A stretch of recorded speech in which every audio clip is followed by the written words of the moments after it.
सुन लो एक कहानी बच्चों, सुन लो एक कहानी। सुन लो एक कहानी बच्चों, सुन लो एक कहानी। 7 बरस की एक बच्ची है, नाम है जिसका पूनम।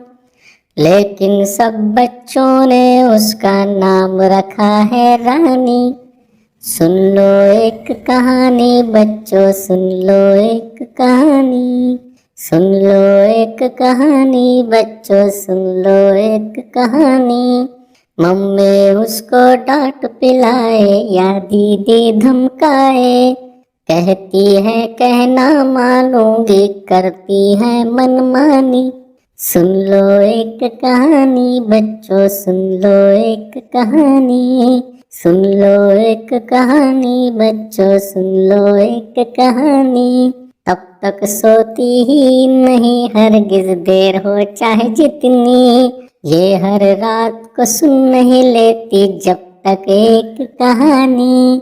सुन लो एक कहानी बच्चों, सुन लो एक कहानी। सुन लो एक कहानी बच्चों, सुन लो एक कहानी। चूहे और बिल्ली की लड़ाई, सौदागर और बंदर, छोटे मोटे किस्से उसको सब है याद जुबानी। सुन लो एक कहानी बच्चों, सुन लो एक कहानी। सुन लो एक कहानी बच्चों, सुन लो एक कहानी।